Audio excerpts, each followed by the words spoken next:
annual Fall Classic at Arrowhead. Interested in radio? Join Pittsburgh State's only student-run radio club, Guerrilla Radio. Guerrilla Radio broadcasts live every Monday, Wednesday, and Friday from 4 p.m. to midnight on CAPS 13. Guerrilla Radio gives students hands-on experience in the world of professional radio, featuring shows such as the Monday Sports Deuce and Redbeard and Rusty. To join Guerrilla Radio, contact Leo Hudson, Andrew Orpin, or Ken Price.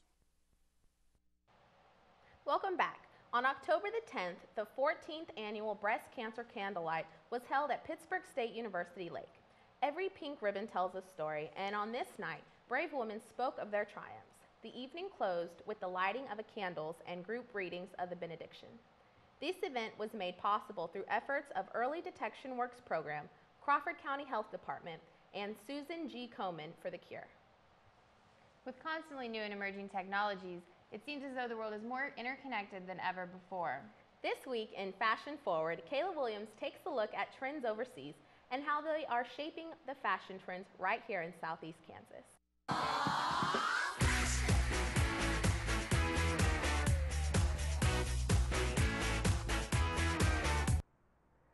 Hey everyone, thanks for joining me for this week's Fashion Forward. I'm Kayla Williams for GTV. Last week on Who Wore It Best, we took an in-depth look at some teacher fashion. Two popular professors, Gil Cooper and Mike Gullett, strutted their stuff, and you voted. And the results are in. For the first Who Wore It Best competition, Gil Cooper is the winner. Congrats! Now, this week we're taking a look at international fashion. We've all heard the song and we've all seen the video, but how much do you know about the style? Special fashion correspondent Jamie Lee is taking a look at Gangnam Style this week in Fashion Forward.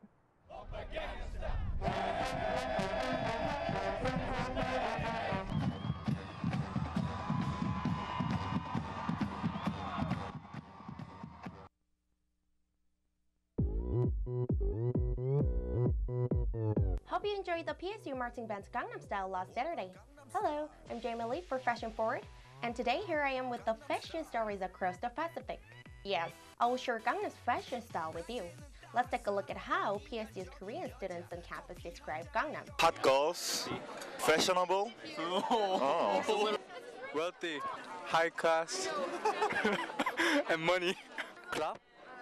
Trendy, fashion people, fashion.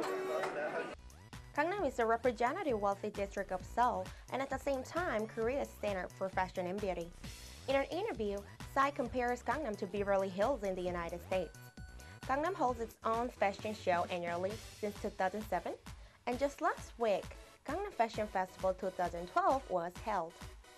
Supported by Gangnam District and Gangnam Foundation for Arts and Culture, this festival provided both Seoul citizens and foreign visitors with an opportunity to enjoy fashion, culture, and arts at one spot. On a normal day, Gangnam is a famous place for appointments and hanging around. There are many cafes and meeting places and other lots of entertainments. So the people on the street are dressed up pretty neatly and fashionably. For girls, walking on the Gangnam Street is a good chance to swagger and show other people their fashion sense. Girls on the Gangnam Street like to try on something unique that other girls do not wear. Guys in Gangnam Street like to look dandy and at the same time casual. They like to make their fashion sense shine. I'm Jamie Lee. Hope you guys enjoy the new aspect of Gangnam as a fashion district. Thanks, Jamie. Now with London and Paris Fashion Week wrapping up, international fashion is about to take it to the next level. Singapore Fashion Week is set to start this month, and they're trying something that no one has tried before.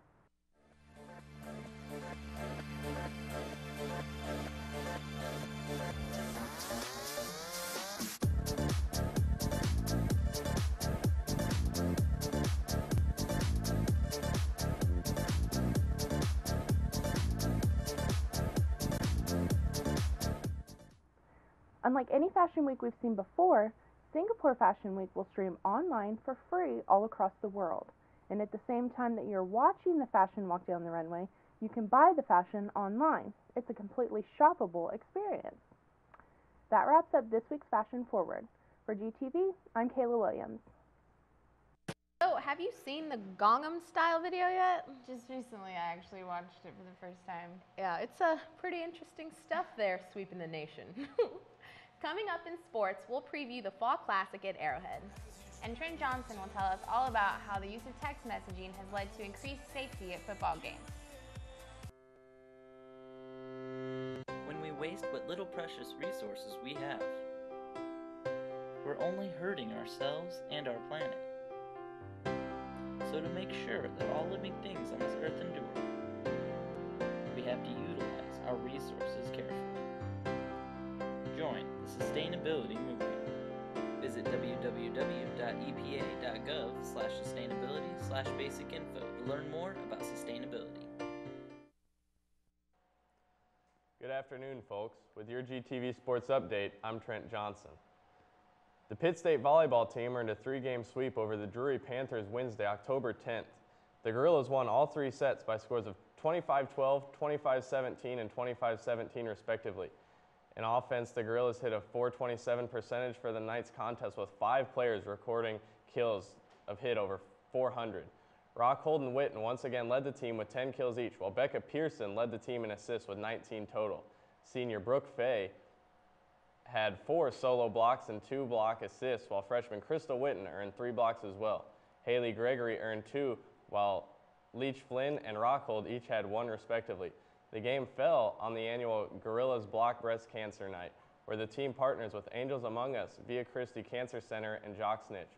The event aims to raise funds to help advance cancer research and also help support breast cancer patients and their families.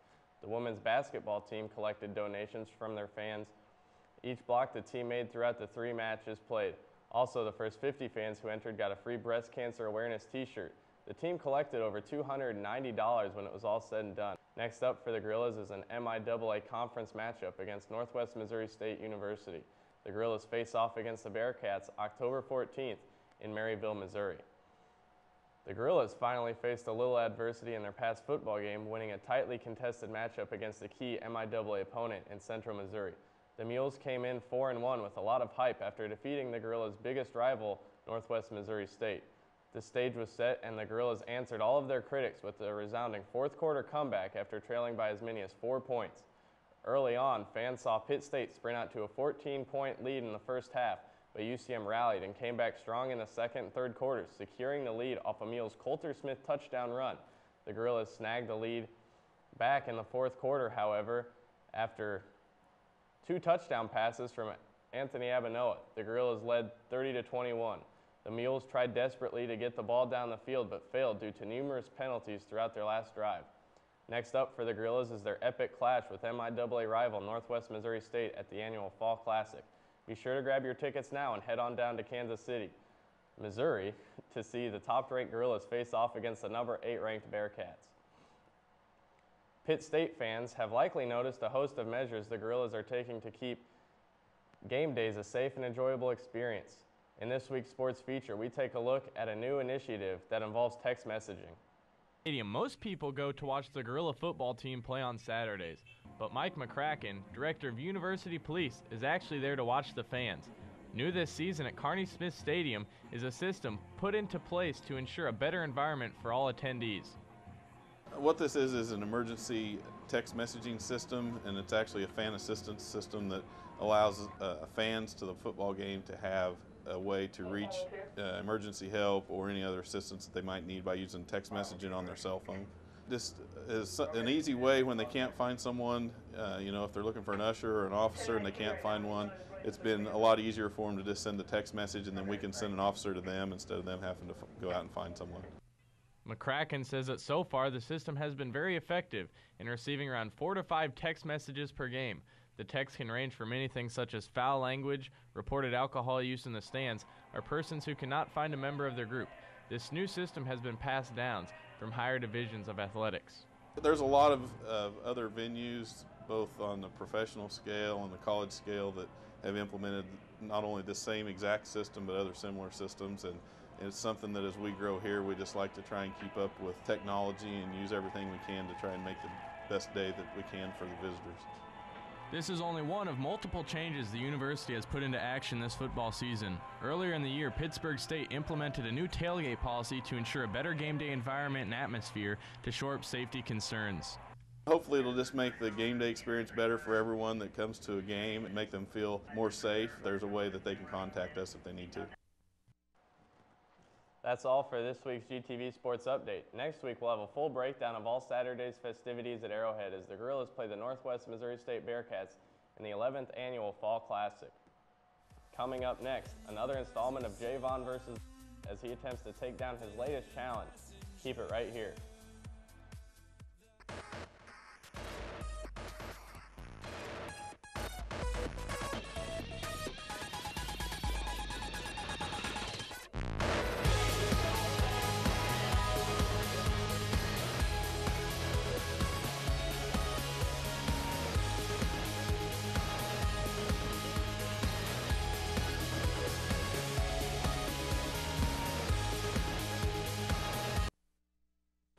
Welcome back to GTV. It's time for what many viewers have been waiting for. Our reoccurring series, Javon versus the World, returns this week as PSU basketball star Javon McGee attempts some of the world's most daunting challenges.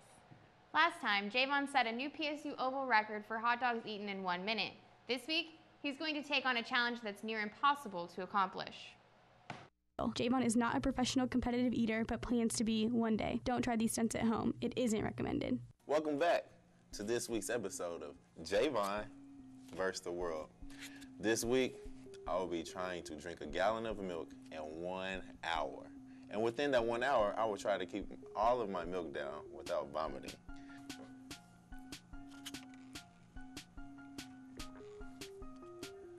I think I'm gonna chug it. Whew!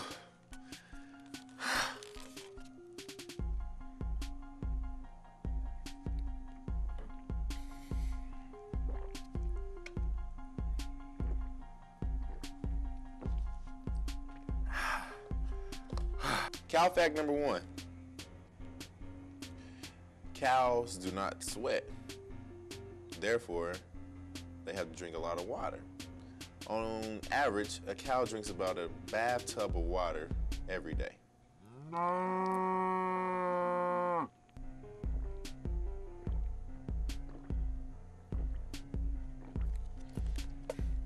Dairy joke of the day is, how do you get a cow to stop charging? Take away its credit card.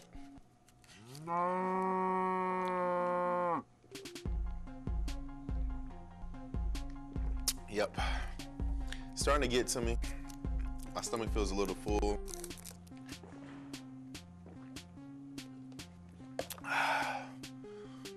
Cup 5.5.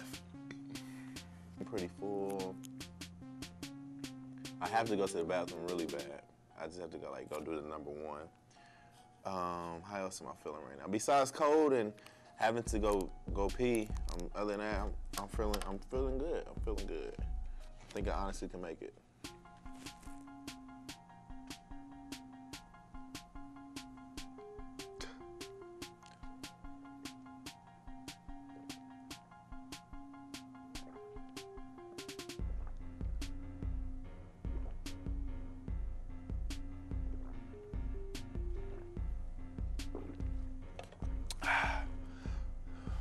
Cup 6.5.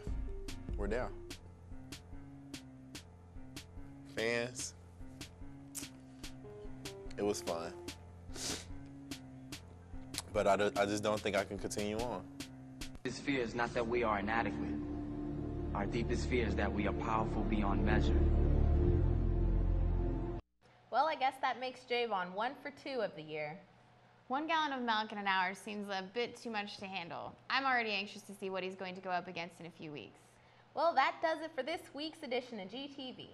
Be sure to check us out on Facebook. Just search GTV or go to our Facebook page at facebook.com/GTVCaps13. Also, visit us on Twitter at @caps_13. We'll be tweeting live during broadcast all season. Have an idea for a story? Let us know. #GTV. Stay tuned for more great programming on Caps 13. Have a spectacular evening. Gangnam Style. 낮에는 따사로운 인간적인 여자